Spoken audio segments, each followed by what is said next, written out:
Hi hello welcome to Haripriya's media. Janasena party అధినేత Pawan Kalyan helicopter ల్యాండింగ్కు అనుమతి ఇవ్వలేదంటూ భీమవరం పర్యటనను వాయిదా వేసుకున్న సంగతి తెలిసిందే. దీనిపై వైసీపీ ఎమ్మెల్యే మాజీ మంత్రి కొడాలి నాని సెటైర్లు వేశారు. ఆయన విజయవాడ నుంచి భీమవరం వెళ్ళడానికి హెలికాప్టర్ మాట్లాడుకున్నాడట.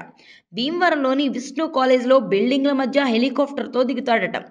ఆర్&బి డిపార్ట్మెంట్, ఫైర్ డిపార్ట్మెంట్ వాళ్ళు వెళ్ళి బిల్డింగ్ల మధ్య హెలికాప్టర్ దిగేటప్పుడు రెక్క తగిలితే ప్రమాదం కలుగుతుంది, ప్రభుత్వానికి ఇబ్బంది కలుగుతుంది, మేమేదో చేశామంటారు, అందుకే ఇక్కడ కాకుండా ఊరి బయట ఎక్కడైనా దిగి ఊళ్ళోకి రమ్మని చెప్పారు. కానీ నాకు ఇక్కడే అనుమతి కావాలి, లేకపోతే నేను భీమవరం వెళ్ళనంటూ ఆయన మంగళగిరిలో కూర్చున్నాడు. జనాల్లోనికి వెళ్తే ఎన్ని సీట్లలో పోటీ చేస్తారని అడుగుతారు.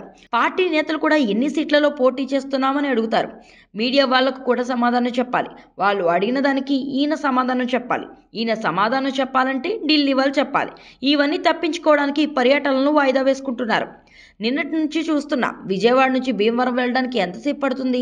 కారులో గంటన్నరలో వెళ్ళిపోవచ్చు. హెలికాప్టర్లోనే వెళ్ళాలా? హెలికాప్టర్ ల్యాండ్ కాకపోతే ఈయన వెళ్ళడం?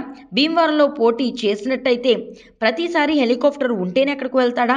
ఇది భీమవరం ప్రజలు ఆలోచించుకోవాల్సిన విషయం. మీ ఎమ్మెల్యే గారు హెలికాప్టర్ లేకపోతే రాలేడట, కనీసం ఊరి బయట కూడా దిగడట, ఊళ్ళోనే బిల్డింగ్ల మీద దిగుతాడంట అంటూ కొడాలి నాని వ్యంగ్యం ప్రదర్శించారు.